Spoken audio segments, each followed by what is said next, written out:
ਆ ਗਿਆ ਮੇਰਾ ਪੁੱਤ। ਆਹੋ ਆ ਗਿਆ, ਦਿਖਦਾ ਨਹੀਂ ਤੈਨੂੰ? ਲੈ ਪਾਣੀ ਪੀ ਲੈ ਮੇਰਾ। ਉਹ ਮੈਂ ਨਹੀਂ ਪੀਣਾ ਪਾਣੀ, ਪਰਾਂ ਕਰ ਲੈ ਇਹਨੂੰ।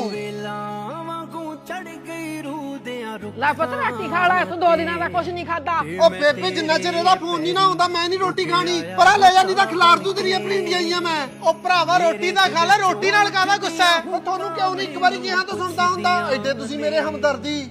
ਕਿੱਥੇ ਗੁੰਮ ਜਾ ਭਗਵਾਨ ਨੇ ਮੇਰਾ ਭਰਾ ਨਾ ਇੱਕ ਕੁੜੀ ਦੇ ਪਿਆਰ 'ਚ ਪਾਗਲ ਹੋ ਚੁੱਕਿਆ ਤੇ ਉਹਨੇ 2-3 ਦਿਨਾਂ ਦੀ ਰੋਟੀ ਵੀ ਨਹੀਂ ਖਾਧੀ। ਮੈਨੂੰ ਇਹ ਡਰ ਹੈ ਵੀ ਕਿਤੇ ਉਹਨੂੰ ਗਲ ਘੋਟੂ ਦੀ ਬਿਮਾਰੀ ਨਾ ਹੋ ਜੇ। ਤੂੰ ਇੱਕ ਵਾਰੀ ਕਹਿ ਕੇ ਦੇਖ ਲੈ, ਕੀ ਪਤਾ ਤੇਰੇ ਕਹਿਣ ਤੇ ਰੋਟੀ ਖਾ ਲਿਓ। ਤੁਸੀਂ ਟੈਨਸ਼ਨ ਨਾ ਲਓ ਜੀ, ਮੈਂ ਹੁਣ ਉਹਨੂੰ ਰੋਟੀ ਖਵਾ ਕੇ ਆਉਂਗੀ।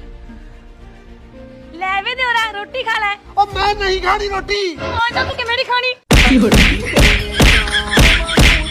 ਖਾਣੂ